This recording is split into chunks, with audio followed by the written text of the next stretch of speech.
Hi everyone, I'm DJ Hellerman, the Curator of Art and Programs at the Everson, and I'm super excited to be talking with Lacey McKinney this morning. We're super excited for Lacey's exhibition that will open at the Everson this coming July, once we're all safe to re-enter the world. And getting ready for an exhibition at the museum, I often do studio visits with the artist, and Lacey and I have met several times to talk about her work and what we think the exhibition at the Everson could be. So we thought we would give you a little bit of a sneak peek of what she's working on and show you some of the paintings and have her kind of explain a little bit about her studio practice as we anticipate the show coming up this summer. So Lacey's exhibition is called Reconfiguration, and a lot of her interest is with portraiture. And I was wondering, Lacey, if you'd talk a little bit about your interest in portraiture and where your interest in the way women are represented in popular culture in the media came from, because that's kind of the basis of your painting practice. Mm-hmm. Sure. So I first became interested seriously in using portraiture to generate meaning probably during college and then in grad school. So since then, I've tended to use faces to reference ideas about embodiment. Um, I'm interested in how bodies are shaped through social ordering, in particular relating to gender. So for me, working relative to conventions of portraiture, sometimes contradicting those conventions, is a way for me to, or a vehicle for me to reimagine different ways of being. And then your question about how women are represented in images, in media. For me, I started thinking about earlier in the context of art history, how women are represented as subjects, and mostly for the bigger portion of art history, not the authors of their own image. So I think in contemporary art, we see more agency in how women are represented in images, especially when women are able to fill those roles of being the author of the images. So they're both the subject and the object. So those are things that I'm thinking about in relation to my own identity and the images that I'm using or appropriating and then transforming. How do you feel about being a painter? Like, why did you choose to be a painter, and is that maybe a political act for you? That's interesting. I went to an artist talk a few months ago, and it happened to be a show of all women painters. And one of the artists said that just the act of her painting was a political act, whether she wanted it to be or not. So I started thinking about that more also recently.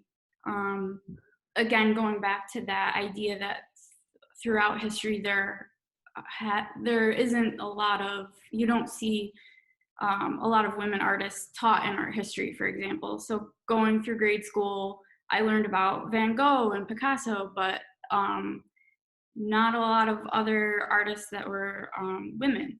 So yeah, I think whether we want to make it a political act or not, it just is. Let's talk about some of the paintings that you have behind you. I'm wondering if maybe you could grab one of those and we can take a look at maybe some of the details of it, and we can talk about your process and how you make these images. Sure, yeah.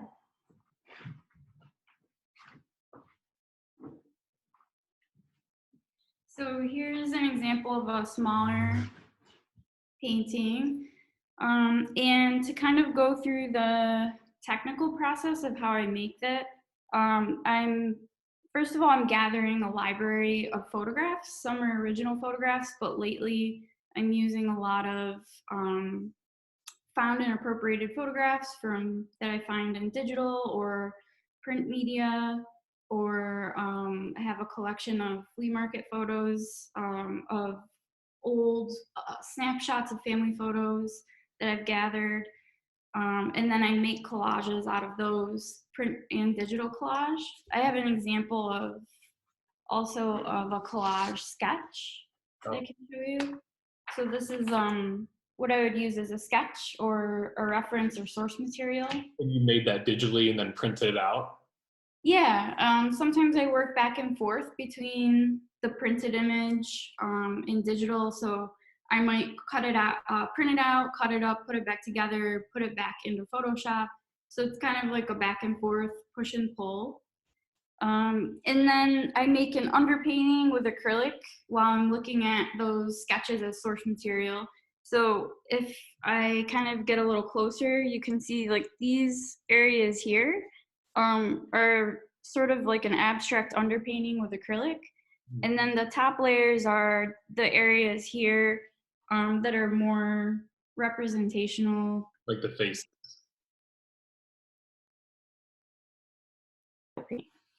So yeah, that's in a nutshell. And I think my dog's in the frame here now. And Is that your studio dog? yeah, I have 2 studio dogs, and they like to sleep while I'm working. So. Let's talk about the big painting that's behind you. Yeah, so the larger painting, this is in process. And I wonder if I should pick the computer up and put it a little closer. Would that be helpful? Sure, try it. Okay. Yeah, great. So some of these areas up here are what I was talking about, the top layers in oil that are more representational. And then down here, you can see that black and white. That's the underpainting. That's just a rough gestural kind of a ground of acrylic to start on. And how big is that? So this is 6 feet by 6 feet. So if I stand by it, you can kind of see the scale. Yeah. How tall and wide it is. So it's nice to experiment with the scale, and painting large is fun to engage your whole body and move around a lot. And is that the first time you worked that big? I think so, yeah. I think this is the largest. I've worked large in terms of few feet by few feet, but this is definitely the biggest. So it's exciting to kind of challenge myself a little bit that way. And then, maybe we could wrap up the conversation by just talking about the title of the show, which is Reconfiguration. I think we can see it in the paintings, how you're working with source imagery and reconfiguring it. I'm wondering kind of what that, title means for you.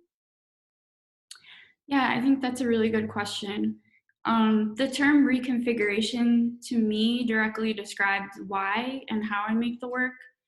So each painting is kind of a product of disassembling and then reassembling different combinations of images to transform them into something different or new. So I'm thinking a lot about social hierarchies, how it can be productive to reveal flaws in systems through deconstruction or critical thinking or analyzing them.